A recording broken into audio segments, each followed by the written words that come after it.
हम अपने आप को कैसे थोड़ा सा स्टेबल करें, हम किस माइंडसेट के साथ, किस एटीट्यूड के साथ, किस जेस्चर के साथ हम पेपर देने जाएं।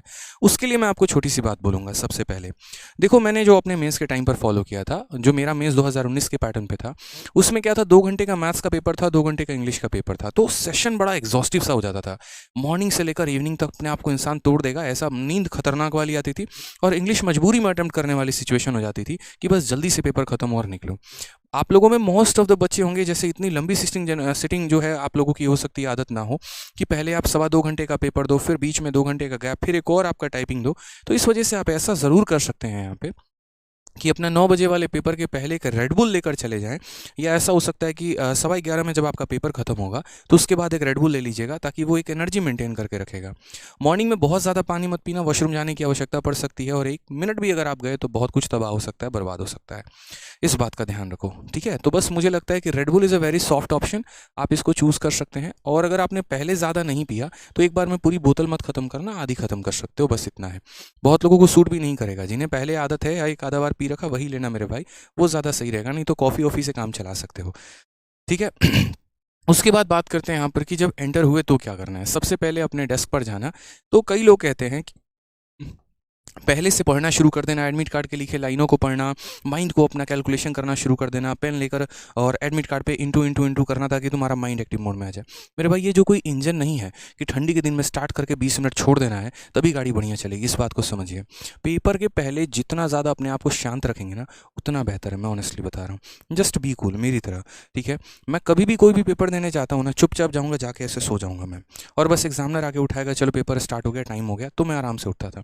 तो आपको सोना भी नहीं है, बस आपको अपने आप को थोड़ा सा शांत रखना है। रीज़न बताते हैं, सारी चीज़ें, सारी परेशानियां, सारा प्रेशर दूर हो जाता है, आप एक अलग से दुनिया में हो जाते हैं। और उसके बाद जब आप परफॉर्म करते हैं तो बस परफॉर्म ही करते हैं, प्रेशर नहीं होता आपको यहाँ पर, ठीक है। क्योंकि असली प्रेशर तो मॉक ऑटोमेटिक आपको दे ही देगा जब आपका टाइमर स्टार्ट होगा, तो उसके पहले फालतू का लोड क्यों लेना।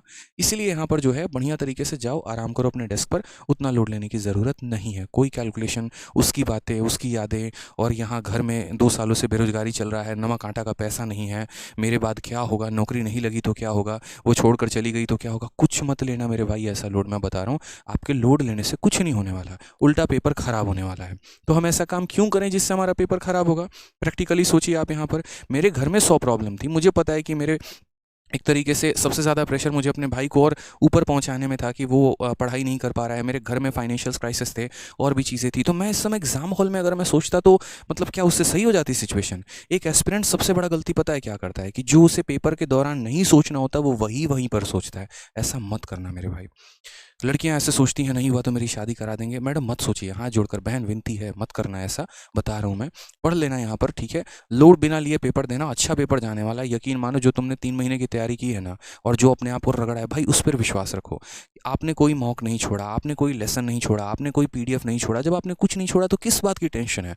मत लो ना टेंशन फिर। यहाँ पर कुछ फालतू की चीज़ें करने की ज़रूरत नहीं है कि मॉर्निंग में उठ रहे हैं, रिविजन किए जा रहे हैं, एक बार थोड़ा उनका चैनल पर गोता लगा लेते हैं, एक बार उनकी पीडीएफ देख लेते हैं, एक बार ऐसा कर लेते हैं। कुछ मत करो, स्ट्रेस फ्री होकर जाओ। यकीन मानो, ऐसा खुद मैंने किया है। घूमते टहलते गए थे, सीएचएसएल का पेपर दिया था, तीनों सब्जेक्ट में 50 में 50 आए थे। तो मैं जानता हूँ फ्री होकर देने का पेपर का मतलब क्या होता है, ठीक है। तो इसीलिए फ्री होकर चिल करिए। दूसरी बात, एग्जामिनेशन हॉल के अंदर क्या हो सकता है।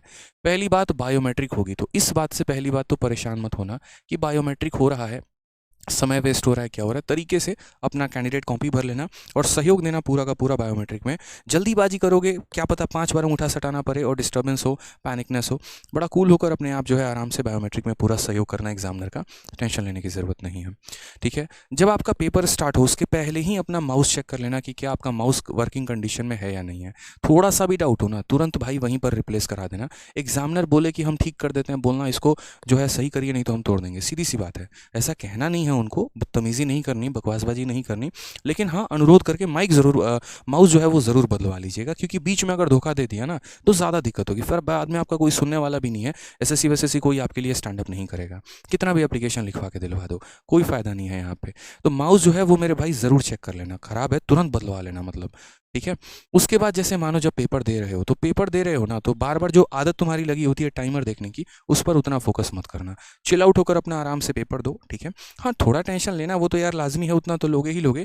लेकिन कई बार अगर मिनट में, मानो 1 मिनट में अगर आप जो है 1 सेकंड के लिए भी अगर आप टाइमर देख रहे हो ना, तो आपका यहाँ पर यूँ समझ लीजिए कि 60 मिनट में 1 मिनट तो आपने टाइमर देखने में ही लगा दिया भाई।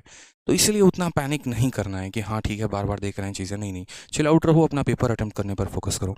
पेपर में अगर कोई क्वेश्चन गलत नज़र आता है, किसी क्वेश्चन पर आपको डाउट होता है, आप बना रहे हैं, आपसे बन नहीं रहा, तो इतना जान लीजिए कि वो सवाल गलत है और उसके आपको बाद में नंबर मिल जाएँगे।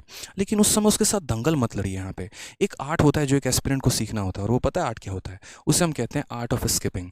और ये जिसके पास होता है ना, टॉपर चल के आगे वहीं बनता है। स्किपिंग का मतलब पता है क्या होता है? कि आप सवालों के साथ दंगल नहीं कर रहे हैं। बन रहा है तो बना रहे हैं, नहीं बन रहा तो आगे बढ़ रहे हैं, लेकिन उलझ नहीं रहे हैं। 2 बार 3 बार ज़बरदस्ती का उसके साथ पंगा नहीं ले रहे हैं। तो ऐसे कैसे नहीं बनेगा रे तोरा में बहुत अकड़ है। ये सब बात नहीं फालतू का। अपना सिंपल बढ़े, बनाए, आगे बढ़े, क्योंकि आपको पता है आपको लास्ट तक पहुँचना है। लास्ट तक पहुँचना है, क्या पता शुरू में टफ क्वेश्चन हो, आगे चल के आसान हो। और ये एक एस्पिरेंट नहीं सोच पाता है। हम 2 लोग हैं मानिए, पेपर दे रहे हैं। मेरे में शुरू में ही सारे टफ आ गए, उनके में शुरू में सारे आसान आ गए। मेरे से कम नॉलेज उनको है, लेकिन मेरे से अटेम्प्ट उनके ज़्यादा हो जाएंगे। क्यों? क्योंकि उन्होंने जो है आसान सवाल पहले बना लिए। तो आपको नहीं पता कि आपका आसान सवाल पहले आएगा, टफ पहले आएगा, इसलिए मैं कह रहा हूँ स्किप करते चलिए। जहाँ लगे कैलकुलेशन में उलझ सकते हैं, कुछ और उलझ सकते हैं, तो स्किप करके आगे बढ़ते चलिए। ठीक है? पेपर में कुछ नया ट्राई करने की ज़रूरत नहीं है। यहाँ पर जिन चीज़ों का आपको आता है यहाँ पर उनको ट्राई करिए। फालतू का कोई फलाना ट्रिक ढूंढ लेंगे, 11 की डिविजिबिलिटी ढूंढ लेंगे, ये ढूंढ लेंगे, इतना नहीं। अपने कंसेप्ट पर रिलाई करिए। यकीन मानिए आपने सब पढ़ा है, बस उतना विश्वास करके आपको जाना है। ठीक है? तो पेपर के पहले क्या करना था वो बता दिया, पेपर के दौरान क्या करना है वो भी बता दिया मैंने आपको।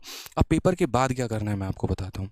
पेपर के बाद आपको इस बात का ध्यान रखना है कि कोई कितना भी आपका फेवरेट हो, जिगरी हो, खुद आदित्य रंजन सर भी आपको फ़ोन करके अगर ये बोले ना, ठीक है, कि बच्चे आज के पेपर में क्वेश्चन क्या आया था वो मुझे बता दो, कभी मत बताना, मैं बता रहा हूँ यहाँ पे। एसएससी स्ट्रिक्ट है इस बार, ये अंदर की बात है, मैं आपको बता रहा हूँ, और भी स्ट्रिक्ट हो सकती है अगर किसी भी फॉर्म में आपको पता चल जाए कि आपने क्वेश्चन शेयर किया है तो किसी भी टेलीग्राम ग्रुप में, व्हाट्सएप ग्रुप में मेरे भाई कोई ज़रूरत नहीं है क्वेश्चन शेयर करने की। ठीक है? कहीं ना कहीं आप अपने साथ भी खिलवाड़ कर रहे हो और उन बच्चों के भविष्य के साथ भी खिलवाड़ कर रहे हो जिनका आने वाला पेपर है। क्योंकि आप प्रैक्टिकली सोचिए, अगर आप क्वेश्चन आउट कर देते हैं तो जिन बच्चों का बाद में पेपर है उनको बहुत ज़्यादा फायदा हो जाता है, और उसके लिए आप अपने आप को ही नुकसान में डालते हैं। मतलब आप पता है क्या कर रहे हैं? आप यहाँ पर एक तरीके से अपने लिए गड्ढा खोदते हैं। आप लोग क्वेश्चन शेयर करते हैं, क्वेश्चन शेयर करने के बाद बाकी बच्चों को उसका लाभ मिलता है, उनके नंबर आपसे ज़्यादा आ जाते हैं, और उसके बाद यहाँ पर कहानी ये हो जाती है कि फिर आप जो है अपने लिस्ट से बाहर हो जाते हैं।